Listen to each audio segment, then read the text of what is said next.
Recording in progress.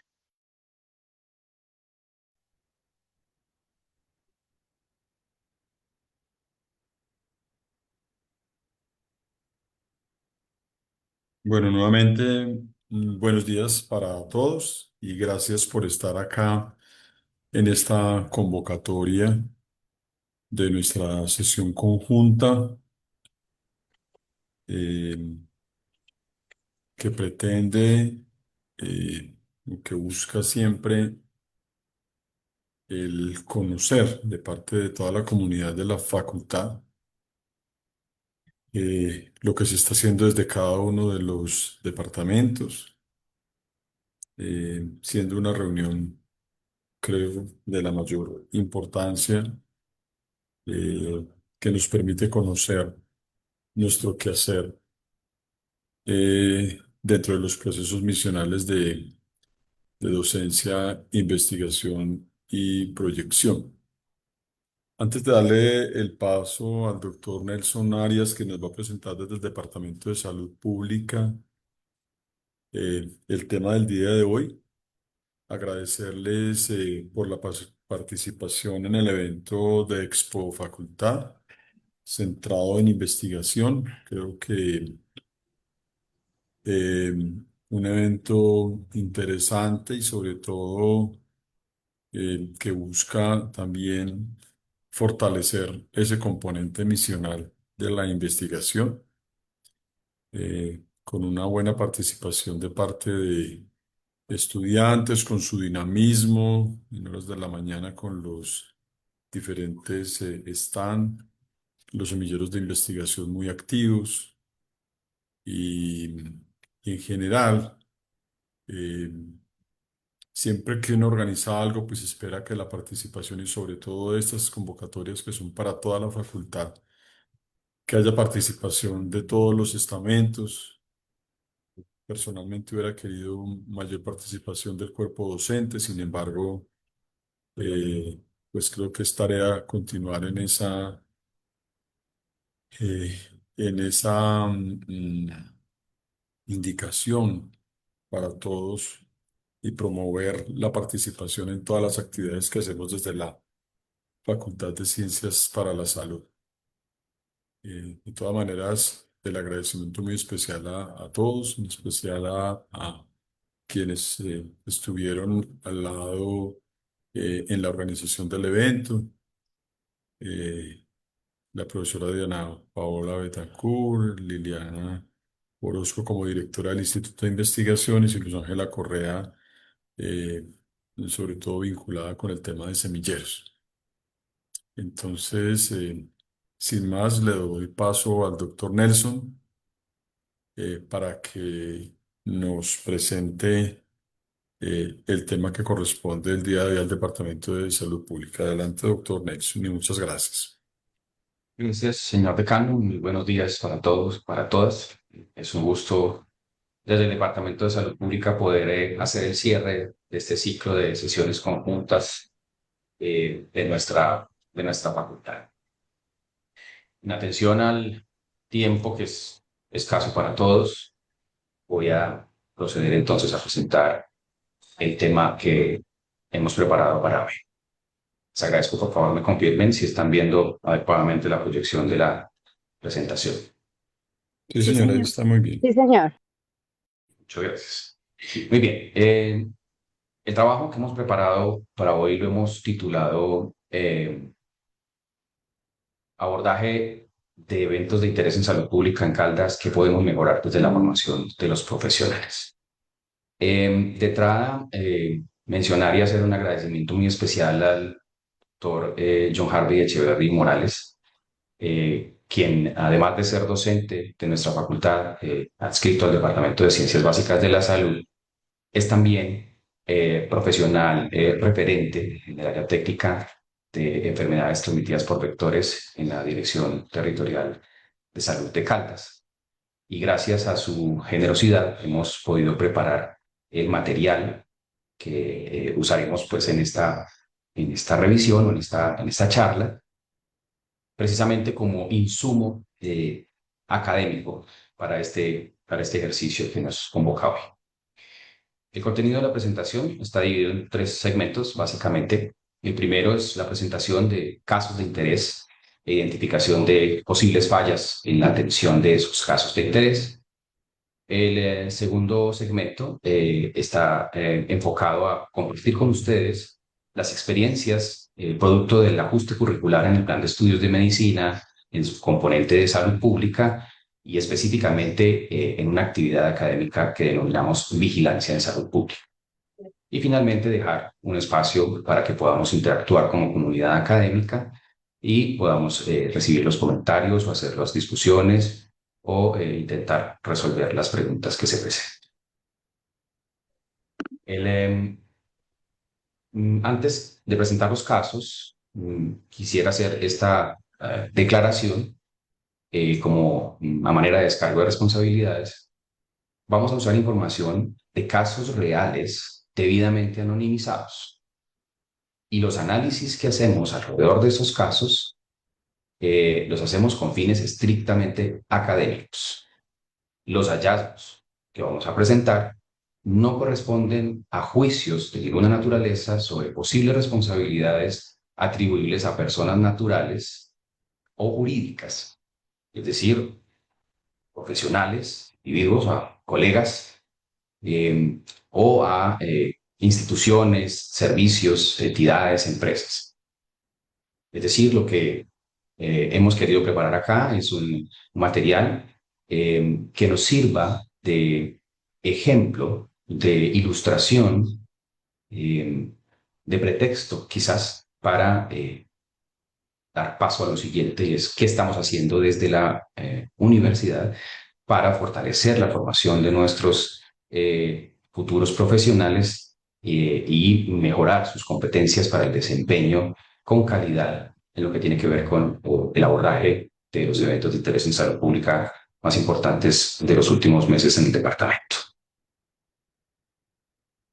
Bien, entonces vamos a presentar el primer caso. Se trata de un caso de mortalidad por dengue. En estos casos vamos a tratar de hacer una síntesis muy concreta del caso, de los momentos de atención y de los hallazgos que hemos identificado en el análisis que nos ha compartido el doctor John Echever. Entonces, primero, para hablar de mortalidad por dengue, de un caso como ejemplificante de mortalidad por dengue, pues tenemos que ubicarnos en el contexto epidemiológico del año 2024. Arriba a la izquierda, observan ustedes Perdón, creo que se sí, cargó un ingreso. No estamos viendo la presentación. perdóname,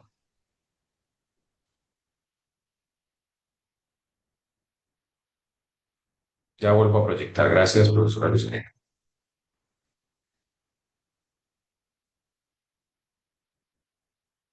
Ahí sí, Ahora sí, Sí, profesor. ahí está bien. ok. Entonces les decía, arriba a la izquierda está el indicador en términos absolutos del número de casos notificados de dengue en Caldas, en línea azul, los casos notificados en el 2022, línea verde, los notificados en el 2023, y la línea roja corresponde claramente y evidentemente al brote o a la alerta epidemiológica que tuvimos prácticamente durante todo el año, desde la semana 1 del periodo epidemiológico 1 hasta el cierre de la vigencia. Y en la parte derecha, este gráfico lo que nos muestra es ya no números absolutos de casos, sino el canal endémico, que nos muestra en verde la zona de éxito, en amarillo la zona de seguridad, en rojo la zona de alarma y en negro el comportamiento observado del evento epidemiológico durante la vigencia 2024. Es decir, estas dos gráficas nos permiten afirmar con toda certeza que estábamos en una situación atípica, en una de estas oleadas de comportamiento estacionario que tiene el evento del dengue, con un número de casos que a todas luces superaba en varias veces la zona de alarma del canal endémico de los años anteriores. Recordemos también entonces la definición operativa de casos. El protocolo del Instituto Nacional de Salud nos dice que un caso probable de dengue es todo paciente procedente de un área endémica. Caldas, con las dos gráficas que vimos anteriormente, estaba clasificado como departamento en alerta. Y cada paciente que proceda de un área de esas, que tenga la definición de dengue con los signos de alarma, se considera un caso probable. ¿Y cuál es la definición de dengue sin signos de alarma o con signos de alarma? Sin signos de alarma es que tenga el cuadro febril agudo de 2 a 7 días de duración y que tenga cefalea, dolor retrocular, mialgias o artralgias, erupción cutánea o leucopenia. Si además de esos tiene cualquiera de los siguientes, dolor abdominal, vómitos, diarrea, acumulación de líquidos, evidencia de hemorragias en mucosas, letargo, irritabilidad, hipotensión, hepatomegalia, descenso brusco de la temperatura y trombocitopenia brusca asociada a hemoconcentración, lo clasificaremos como, o lo debemos clasificar como un dengue con signos de alarma. Muy bien, teniendo claras esas dos definiciones y el contexto epidemiológico de Caldas en el 2024, entonces vamos a presentar este caso que hemos seleccionado. Se trata de un paciente de 14 años, de 48 kilogramos de peso, con un cuadro febril agudo que viene de un municipio endémico para dengue.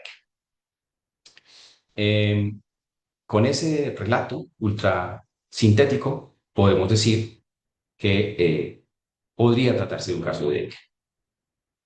La primera consulta del paciente fue en un hospital de tercer nivel. El hallazgo, esta nota está tomada literalmente de la historia clínica, dice el colega que lo recibió que no encontró presencia de signos de alarma, que no tiene criterios para ingreso al servicio de urgencias, lo clasifica como un triaje 5, código blanco, y se le indica solicitar cita prioritaria por la EPS en las próximas 24 horas. Hasta ahí, digamos que ese puede ser el cuadro clínico que cualquiera de nosotros haya podido tener durante la práctica médica. Y esa puede ser una conducta, de acuerdo con lo encontrado en el examen físico del paciente, en la anamnesis y demás, en la que uno puede clasificar ese caso y estar observando cómo evoluciona. La segunda consulta del paciente fue también en la misma entidad de tercer nivel, 48 horas después de la primera consulta.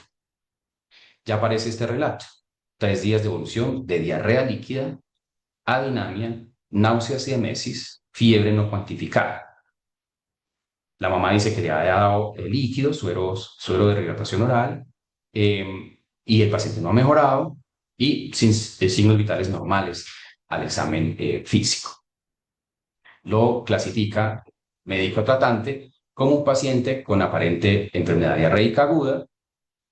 Y aquí aparece la primera nota: por cuadro febril no se descarta dengue, lo deriva o da la indicación de que debe redirigirse el paciente al segundo nivel de atención, esta es una consulta en tercer nivel, para tomar allí hemograma y descartar enfermedad transmitida por vectores. Y dice en la nota, la justificación para devolver este paciente del tercer nivel al segundo nivel es que esta entidad donde lo atendieron no estaba habilitada para atender pacientes pediátricos y lo clasifica como un triaje 3 o color verde. Aquí ya empezamos a encontrar hallazgos importantes. Lo primero es que con ese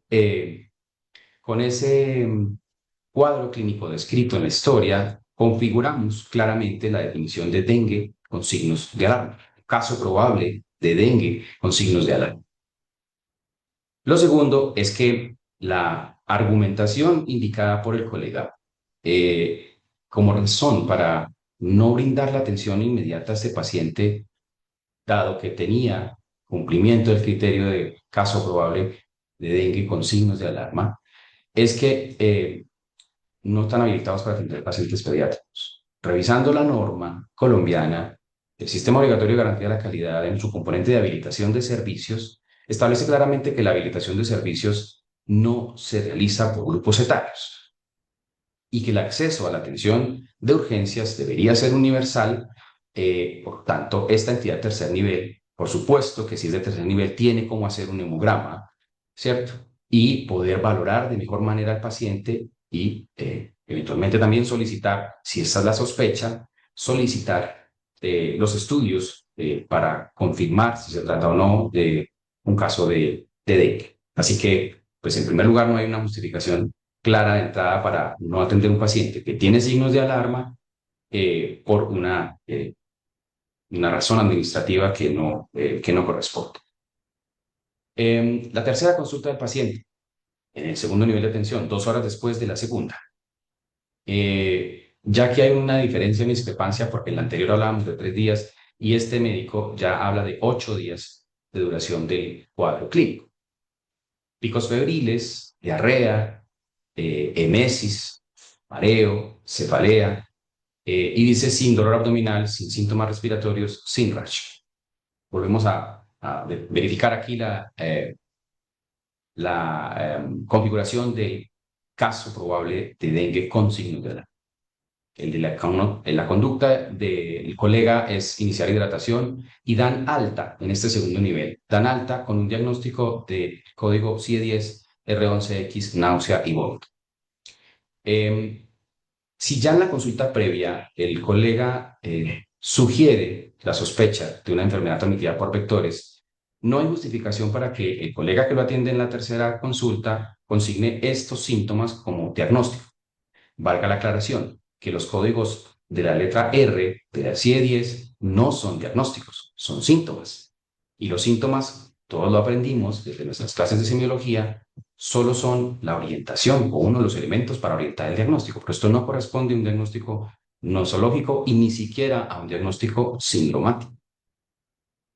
En la cuarta consulta, en el mismo hospital de segundo nivel, 3 días después de la tercera consulta, ya hablamos de 15 días de evolución, no hay concordancia en el relato de la evolución de la enfermedad actual, con alza térmica, hiporexia, cefalea, deposiciones diarreicas, náuseas, epigastralgia, y aparece otro de los criterios o de los signos de alarma en el dengue, epistaxis, otro de los signos de alarma. Automedicación en casa con acetaminofén, tampoco es consistente este hallazgo porque no correspondía a un acetaminofén, sino a una automedicación, perdón, sino a la prescripción de acetaminofén por parte de los médicos en las consultas anteriores. Muy bien, aquí ya llegó el paciente con 150 de presión arterial. ¿Listo?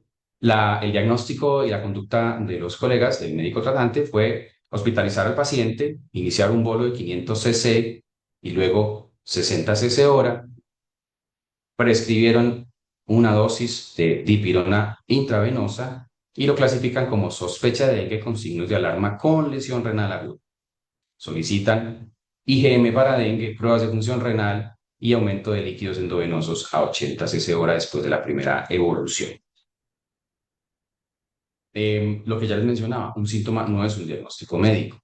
Entonces ahí hay que reforzar un poco esto que estamos haciendo a la hora de registrar los diagnósticos. La explicación que hemos tenido y que hemos observado, y que de hecho en algunas de las auditorías se ha evidenciado, es que la razón por la que no se consigna el diagnóstico correcto, a pesar de que en la historia se deja evidencia de que se trata de un caso probable de dengue, es poner otro diagnóstico para evadir el diligenciamiento de la ficha epidemiológica, porque es responsabilidad del médico que establece el diagnóstico o la sospecha diagnóstica, pues reportar el caso, notificar el caso. Entonces, para evadir el diligenciamiento de la ficha, ponen cualquier otro diagnóstico, que no sea dengue o que no sea síndrome febril o que no sea algo relacionado con el evento epidemiológico, lo cual pues es una práctica no deseada y no recomendada. En la cuarta consulta, por fin alguien actúa, toma conductas pensando en dengue con signos de alarma, pero ya llevamos 2 semanas prácticamente del cuadro clínico del paciente. La quinta consulta, en el segundo nivel de atención, que es una evolución hospitalaria 24 horas después del ingreso hospitalario, nos dice que persisten los signos de alarma, la IgM para dengue sale negativa, pero no se especifica el tipo de prueba usada, y remiten a tercer nivel sin un análisis de caso en la historia clínica. No hay nota del médico que fundamente o que deje el análisis que da lugar a la decisión de trasladar al paciente al tercer nivel, y continúan repetidamente administrando dipirona al paciente. La consulta 6 fue 48 horas después de haber ordenado la remisión al tercer nivel. Seguramente la saturación de servicios que tenemos en el país. Este paciente se ordenó su remisión al tercer nivel en la consulta 5, pero mientras se gestiona la cama, se consigue el traslado, etcétera, pues pasaron 48 horas con el paciente todavía en el segundo nivel hasta que fue recibido en el tercer nivel, que fue el día 11 desde el inicio de síntomas. Deterioro de estado clínico, como hallazgos principales: leucocitosis mayor a 15.000, trombocitopenia por debajo de 50.000, hiperbilirubinemia indirecta, fosfatasa alcalina mayor de 500 y creatinina de 1.3. Aquí además solicitan otras pruebas y quedan pendientes los resultados virológicos para definir la conducta con el paciente. Consulta 7, la evolución hospitalaria 24 horas después del ingreso al tercer nivel. Persiste condición crítica, IgM para dengue positiva, IgG para dengue positiva, prueba NS1 para dengue negativa. Paciente es ingresado en unidad de cuidado intensivo pediátrico y la evolución del paciente, los hallazgos paraclínicos hacen que los médicos se propongan o planteen esta hipótesis diagnóstica de un posible abdomen agudo quirúrgico en ese paciente, por lo cual les llevaban a la laparotomía exploratoria. ¿Qué encuentran allí los cirujanos? Moderado líquido de reacción peritoneal, una hepatosplenomegalia que ocupa aproximadamente el 50% de la cavidad peritoneal, unas asas intestinales delgadas, gruesas, sin alteraciones, conglomerados adenomegálicos en mesenterio, no hay compromiso vascular ni peristáltico, ni masas en el trayecto intestinal. Esos hallazgos operatorios descartaron la patología quirúrgica. Por lo tanto, el equipo tratante de especialistas elabora el diagnóstico de linfohistiocytosis hemofagocítica, bajo el argumento de que no encontraron evidencia de alteraciones genéticas, procesos neoplásicos malignos, enfermedad reumatológica o inmunosupresión que pudiera explicar este cuadro de linfohistiocytosis hemofagocítica.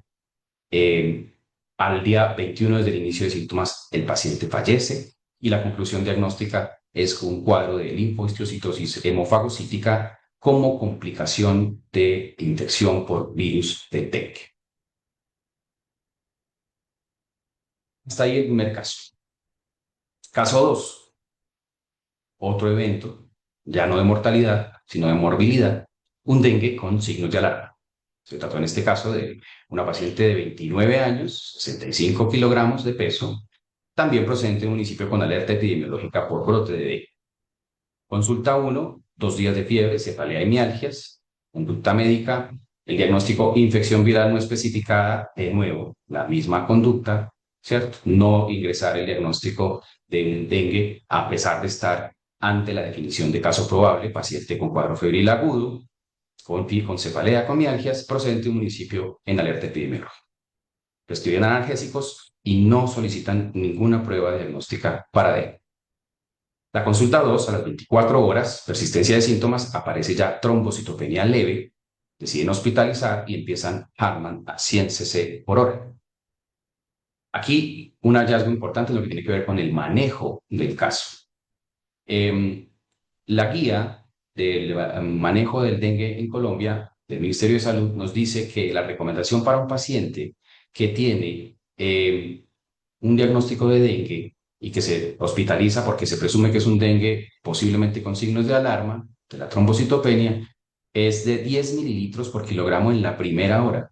Se debe continuar con la misma reposición si no hay mejoría de los síntomas o de los signos vitales hasta por 3 horas.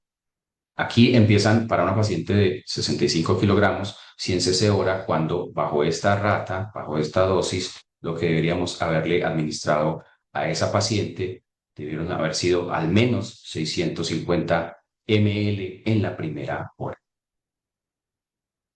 Consulta 3, la evolución 48 horas después de hospitalizada, con dolor abdominal persistente, plaquetas en 62.000, y ahí apenas establecen el diagnóstico de dengue con signos de alarma, aumentan el aporte de líquidos a 200 cc hora, administran dipirona, nuevamente, algo que conversaremos más adelante, es un medicamento que, si bien se puede usar en estos casos, es necesario diferenciar el uso como antipirético del uso como analgésico.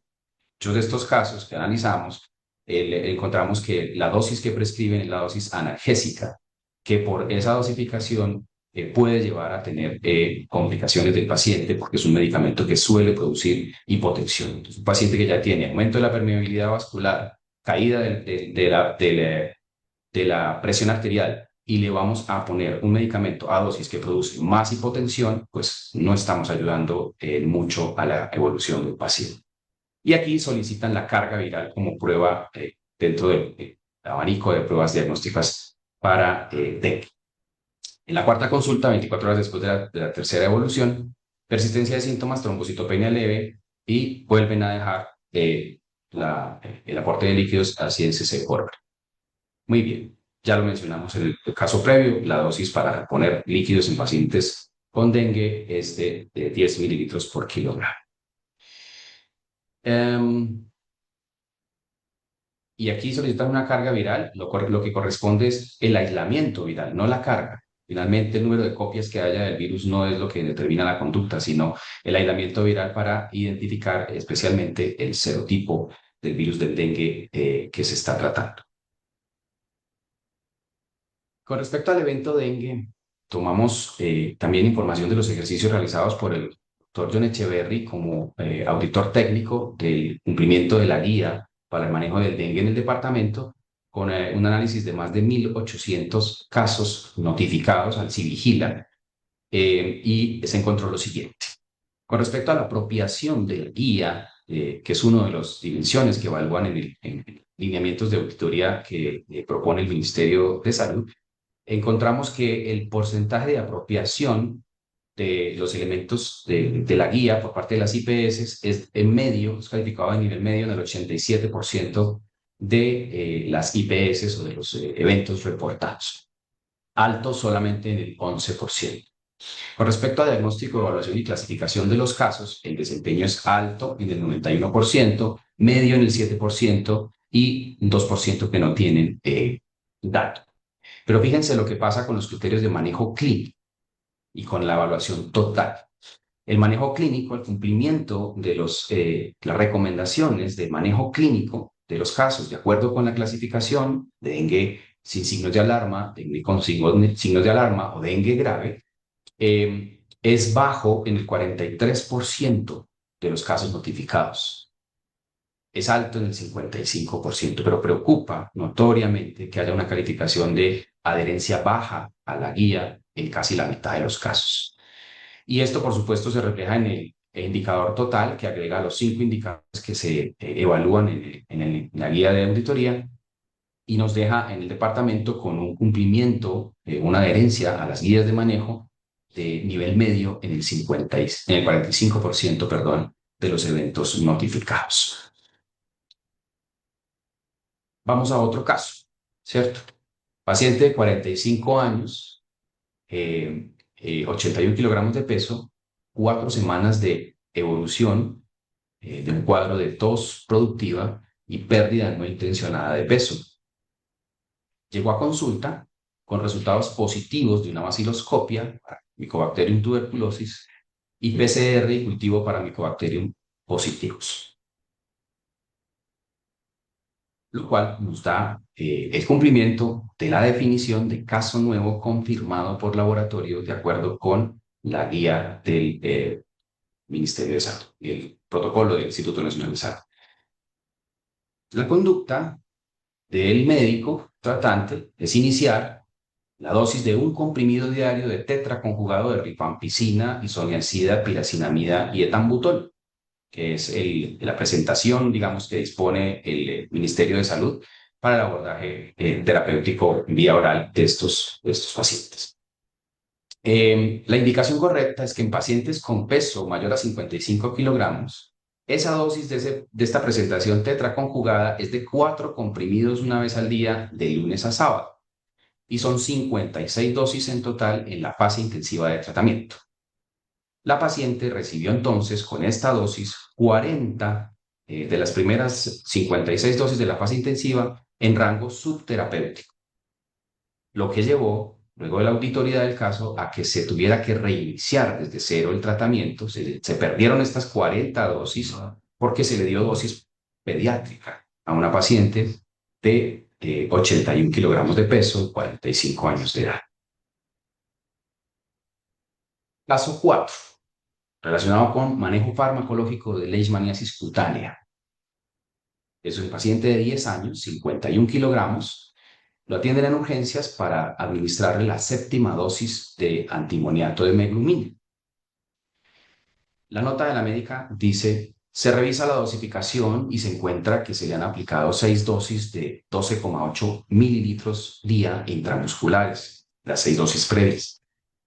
Sin embargo, la ampolla de glucantime, principio activo es antimoniato, viene en una presentación de 1500 miligramos en 5 mililitros, pero de la sal de N-metilglucamina. Y dice la colega, según el peso del paciente, la dosis debe ser de 1020 miligramos, 20 miligramos por 51 kilogramos de peso. Esto está correctamente calculado. Pero ella hace un análisis de que las dosis anteriores de 12,8 mililitros administrados al paciente corresponden a una dosis de 3.750 miligramos y la considera como más del doble de la dosis. Deja el paciente en observación, le solicita exámenes paraclínicos y ajusta la dosis del tratamiento. Recordar aquí, de acuerdo con los lineamientos de atención clínica integral para la leishmaniasis en Colombia, actualizados por el Ministerio de Salud en el 2023, que la primera elección en niños con leishmaniasis cutánea con más de 10 kilogramos de peso sería la miltefosina oral, una dosis de 1,5 a 2,5 miligramos por kilogramo día y una dosis máxima de 150 miligramos diarios, con 28 días de tratamiento, que está sujeto a disponibilidad de fármaco. La miltefosina lamentablemente pues no la tenemos siempre en el stock de los medicamentos en los hospitales de primer nivel, pero se puede solicitar a la Dirección Territorial de Salud para su uso en niños. Y cuando hay falla terapéutica o no disponibilidad de la miltefosina, la segunda opción es el antimoniato de meglumina a las dosis para adultos. Es decir, el hecho de que el niño tenga 10 años, si lo voy a tratar con antimoniato de meglumina, no me cambia la indicación. Sigue siendo 20 miligramos por kilogramo día del antimonio pentavalente. Y aquí viene el primer elemento de reflexión de texto.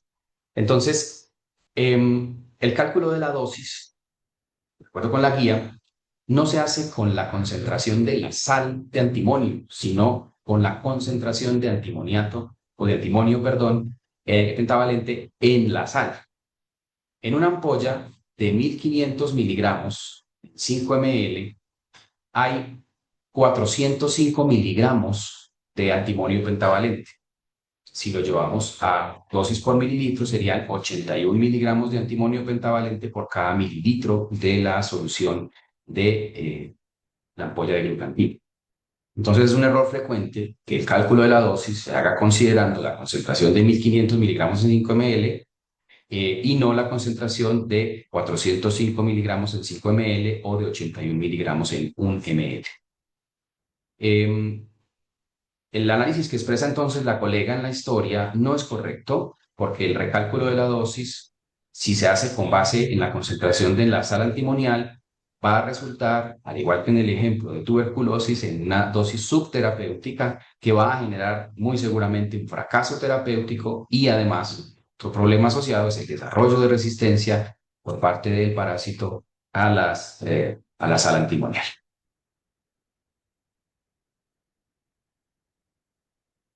Esta dosis de 20 miligramos multiplicado por 51 kilogramos de peso del paciente es la dosis de antimonio pentavalente que contiene un volumen de 12,6 mililitros de glucantime. Es decir, el cálculo que se venía haciendo en las 6 primeras dosis del paciente era correcto o fue correcto. Ante esto, pues, lo que sugerimos es usar las herramientas disponibles, ¿sí? Aquí voy a mostrar rápidamente. Me perdona que me salga aquí un momento. Vamos a ver si Deja ir a la página. Me confirman si están viendo. Sí, señor. Ok, entonces esta aplicación que fue desarrollada también como producto de trabajo de tesis de maestría del doctor John Echeverry, que todos ustedes deben conocer, Profe, quienes no la... Sí, es que estás presentando todavía el caso ok, de leishmaniasis, pero no se ve lo que hay dos. espérame un segundo, comparto la pantalla completa. Ahí sí. Ya, ya. Listo. Esta aplicación, que es una diseñada en entorno web, basada en web, cualquiera con un navegador y conexión a Internet, puede entrar esta aplicación OK2, OK12, OK2, y tiene una herramienta disponible para orientarse en el manejo farmacológico de estos eventos. Entonces vamos a hacer el ejercicio con este que estamos ilustrando. Se trata de una enfermedad transmitida por vector, en este caso se trata de una leishmaniasis. Tenemos un paciente de 51 kilogramos y aquí nos da todas las opciones que tendríamos en Colombia. No todas están disponibles en todos los centros de atención y no todas tienen indicación como primera línea, depende del caso, depende de si es una leishmaniasis cutánea o visceral, etc. En este caso estamos en una leishmaniasis cutánea en un paciente pediátrico. No tenemos miltefosina en el primer nivel, en ese primer nivel no había, teníamos N-metilglucamina, ok, vamos a hacer el manejo con ese medicamento. Fíjense que la aplicación automáticamente, con haber ingresado el peso del paciente, ya nos está diciendo cuánto volumen de glucantime debo administrarle al paciente. Y aquí nos dice 12,6 mililitros intramusculares cada día. El tiempo de tratamiento son 20 dosis por tratarse de una leishmaniasis cutánea. Si fuera mucocutánea serían 28 días, al igual que si fuera visceral.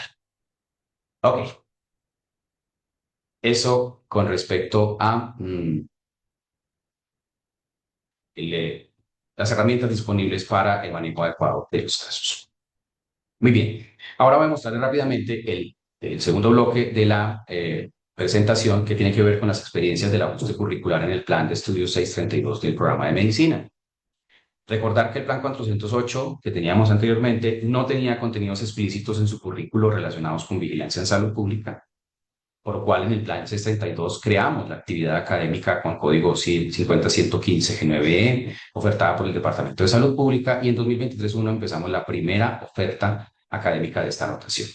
Se diseñó como una actividad académica clínica, una rotación clínica con actividades prácticas articuladas con la autoridad sanitaria, con IPS y también con acciones o actividades extramurales.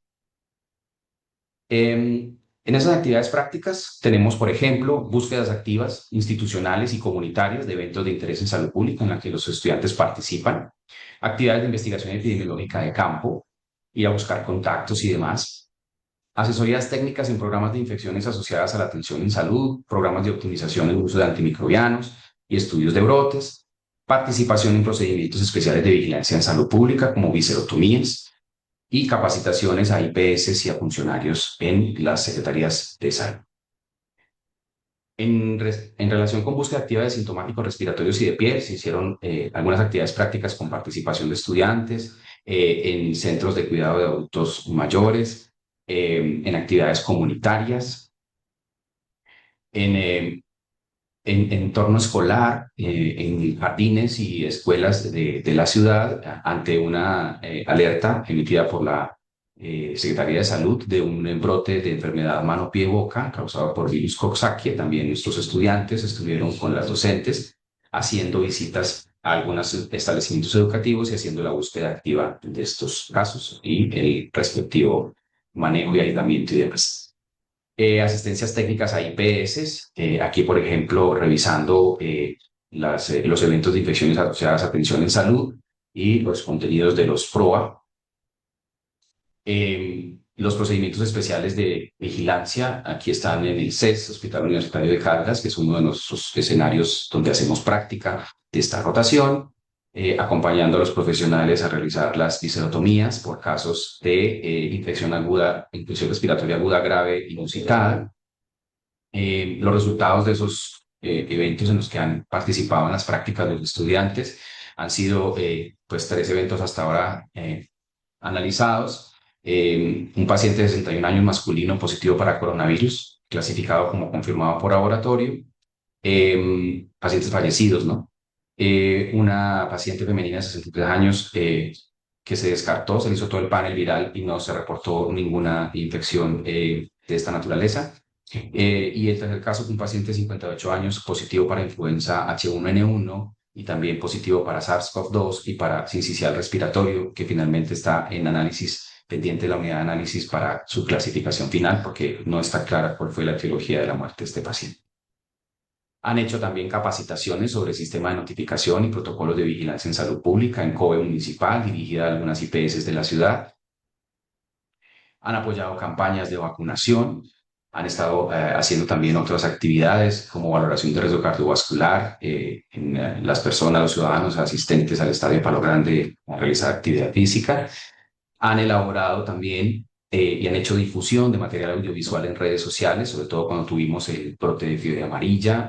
Varios de los estudiantes hicieron las revisiones temáticas y prepararon el material audiovisual en acompañamiento de sus docentes y lo circularon a través de redes sociales de la IPS universitaria, de la facultad de la universidad y redes sociales personales.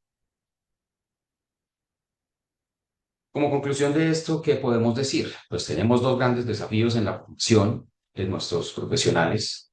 En relación con el diagnóstico, reforzar la importancia de la identificación temprana de los casos, de la adecuada clasificación y el registro de los diagnósticos, no evadir el diagnóstico por evitar llenar una ficha epidemiológica, y reforzar las ventanas de solicitud oportuna de pruebas.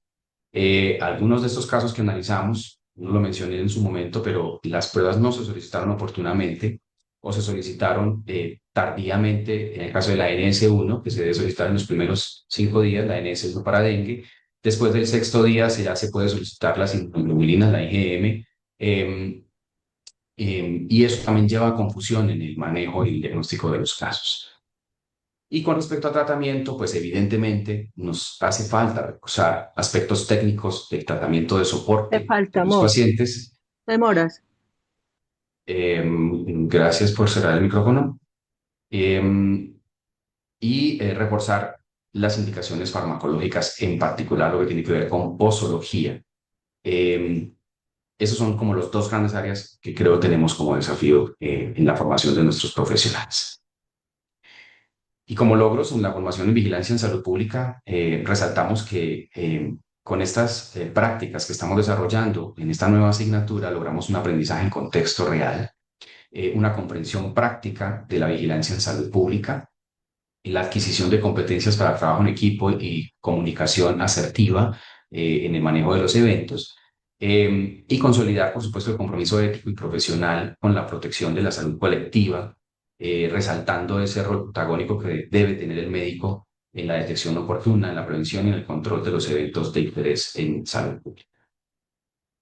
Y no puedo dejar de darle el crédito a las personas que han hecho posible este ajuste curricular y estos esfuerzos por mejorar la formación en el manejo de estos eventos y en la vigilancia en salud pública. La profesora Lida Eugenia, la profesora Daniela, la profesora Ángela María, la profesora Carolina y el profesor John Harvey Echeverry han participado en el ejercicio docente de acompañar estas prácticas, de diseñar el microcurrículo, y especialmente el doctor Echeverry, desde su doble rol como docente y como referente de la autoridad sanitaria, ha sido pues de gran apoyo para poder consolidar estos ajustes curriculares y mejorar la formación de nuestros estudiantes en estos temas. Muchísimas gracias. Dejamos este espacio entonces que nos queda de tiempo, si hay preguntas o comentarios o reflexiones. Muchas gracias. Muchas gracias al doctor Nelson por su presentación. Creo que se cumple el objetivo de lo que hemos mencionado en la sesión conjunta de evidenciar lo que se hace desde cada uno de los departamentos. Y creo que el trabajo que se viene haciendo desde el Departamento de Salud Pública, y creo que, eh, eh, digamos, muy aplicado, y ese componente tan importante, muy aplicado a lo que el médico general hoy en día tiene, eh, en su momento ya de egresar tiene que actuar. Entonces, es muy importante porque en general, en talento humano en salud, nosotros formamos ese talento humano para atender las condiciones de salud de la población y pues quien está al tanto de la salud de la población son precisamente las entidades territoriales, las entidades municipales y todo el tema de vigilancia en salud pública pues creo que tiene un componente bastante importante y si lo estamos haciendo porque creo que también hay algo a mi manera de ver, muy relevante y es que la salud pública práctica, realmente en este caso, como lo hemos podido evidenciar y como lo ha mostrado el doctor Nelson, esto tiene mucha aplicabilidad y es lo que el médico o en general el personal de salud tiene que hacer cuando salga a su ejercicio profesional, no chocarse de pronto con situaciones y cosas que de pronto no conozco. Entonces creo que ha sido pues una labor muy interesante que se ha hecho también de manera multidisciplinaria desde el departamento. Eh, Hablando un poco, y me va a permitir un momentico nomás con respecto a lo que se presentó inicialmente, los errores médicos. Todos estamos expuestos cuando estamos atendiendo pacientes de cometer algún error y que algún error pueda tener alguna consecuencia en el paciente. La semana pasada tuve la oportunidad de asistir a la ciudad de Cali a un simposio que organizó la Universidad del Valle, con la participación además de las universidades de Cali que tienen programas de medicina, la Universidad Javeriana, ICESI, la Universidad Libre, y era un simposio nacional de inteligencia artificial y de educación en salud. Realmente muy interesante todas las charlas que presentaron y me llamó la atención un dato que lo traigo a colación precisamente por lo que presenta el doctor Nelson inicialmente. Alguno de los expositores presentó un dato diciendo que hay 5 muertes cada minuto en el mundo por errores médicos. Y nosotros estamos expuestos, obviamente, dentro del conocimiento y la formación que tenemos, y obviamente atendiendo a pacientes a cometer algún error. Nos podemos equivocar, y eso está claro que eso puede pasar. Pero sobre todo cuando hay guías de manejo, ajustarse a las guías y pues inclusive hoy en día y precisamente hablando de todo este tema de inteligencia artificial y de todas las herramientas que tenemos, la que muestra el doctor Nelson que creo que fue desarrollada por el doctor John Echeverry, eh, le permite a uno pues o le disminuye la posibilidad de cometer errores en ese sentido. Entonces creo que es importante también tener eso en cuenta. Le doy la palabra a la doctora Luz Helena y si alguien más tiene algún comentario, por favor, levanta la mano. Gracias. No, pues primero agradecerle al profesor Nelson por la presentación, muy interesante. Sin lugar a dudas, vigilancia en salud pública fue un acierto en la modificación curricular, sin lugar a dudas. Pero yo quiero hacer referencia al problema de los diagnósticos de los pacientes y de los errores médicos. Si bien es cierto, como dice el doctor Villegas, que nos podemos equivocar, creo que tenemos que ser extremadamente cuidadosos porque es que una equivocación médica puede implicar muertes y complicaciones como las que nos mostró el profesor Nelson. Y estamos hablando específicamente de clínica, decir, de diagnóstico, de terapéutica, de posología y demás. Yo creo que los estudiantes presentes entenderán la importancia del nivel de exigencia que se tiene que tener en el programa para que los estudiantes aprendan adecuadamente. Por ejemplo, el problema de la dosificación, el problema del cálculo de los líquidos. Eso es un problema formativo, porque evidentemente el estudiante entendió que había que darle líquidos al paciente, pero no a la dosis que era, o tal vez calculó mal la dosis o no tiene la capacidad de hacer el cálculo como tal, de una manera adecuada, o utilizar un medicamento que casi que está contraindicado. Es decir, La formación que reciben en las ciencias básicas los estudiantes es de gran importancia. Eso no es para pasar la materia, es para aprender la asignatura. En tanto, toda esa información es la que les va a permitir actuar de manera adecuada como médicos. No es una cosa que se pueda postergar. Cuando aprenden las patologías y demás, tienen que aprender los signos de alarma, cómo se presentan las patologías y cómo tenemos que actuar. A mí me parece terrible, está clarísimo las aclaraciones, sí, las aclaraciones que hace el doctor Nelson al inicio, que no se está juzgando, no se está asignando responsabilidades, pero sí queda un sinsabor de que tal vez ese paciente de 14 años podría estar vivo si no se hubiesen cometido tantos errores. Creo que nosotros no podemos graduar estudiantes con deficiencias en su formación, porque es que lo que va a pasar es eso y se va a incrementar. Entonces, mi mensaje es para los estudiantes asistentes y para los profesores. Los estudiantes tienen es que aprender adecuadamente toda la información y los profesores tenemos que ser suficientemente exigentes para que podamos, cuando damos una nota aprobatoria, estar garantizando que el estudiante sabe el tema y que si lo sabe ya puede continuar. Yo creo que me gustaría que se entendiera que la exigencia no es para dejar al estudiante, no es que el profesor me dejó, no, es que no tiene las competencias y un médico sin las suficientes competencias genera graves problemas en la sociedad, gravísimos. Puede que no todos de muerte, afortunadamente, pero sí muchos de complicaciones. Muchas gracias y muchas gracias al profesor Nelson y al profesor John Harvey que facilitó la información. Gracias, doctora Lucelena. Doctor Nelson. Sí, gracias, decano, y gracias a la profesora Lucelena por el comentario. Yo aprovecho para hacer dos reflexiones en torno a lo que dice la profesora Lucelena.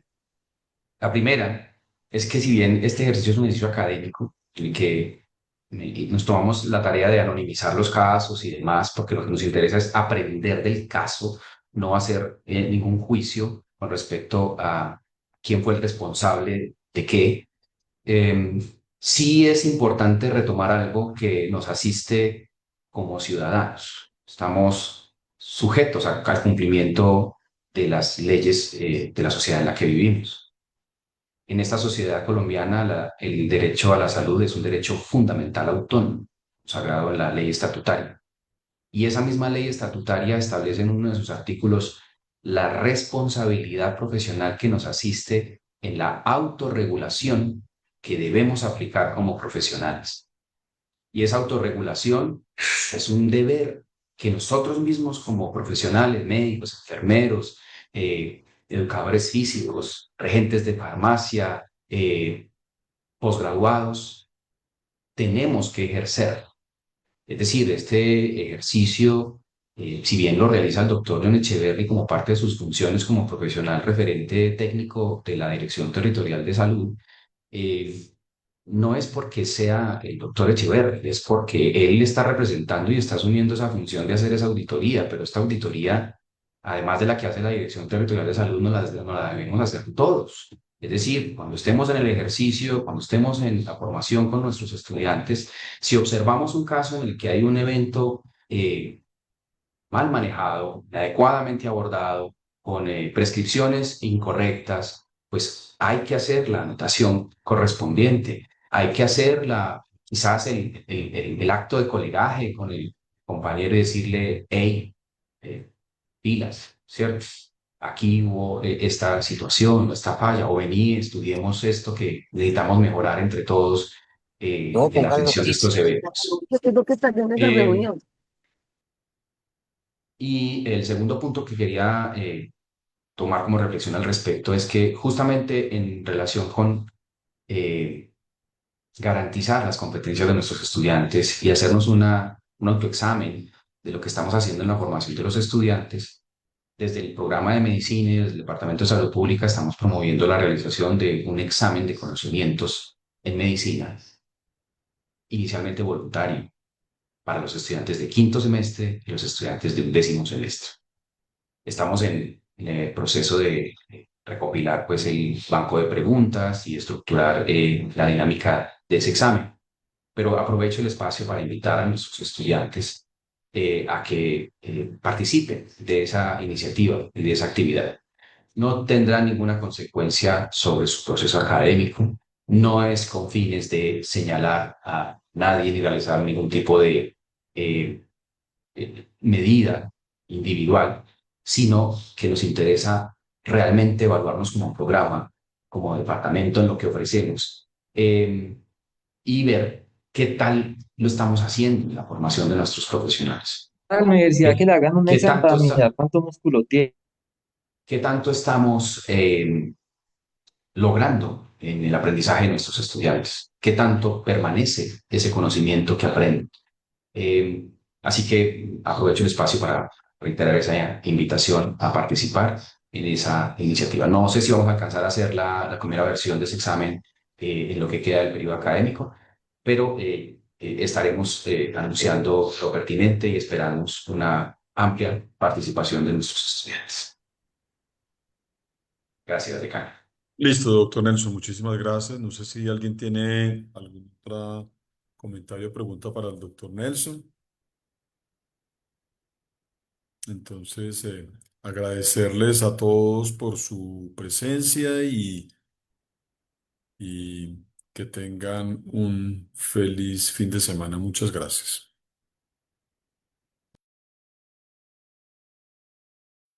Hasta luego. Muchísimas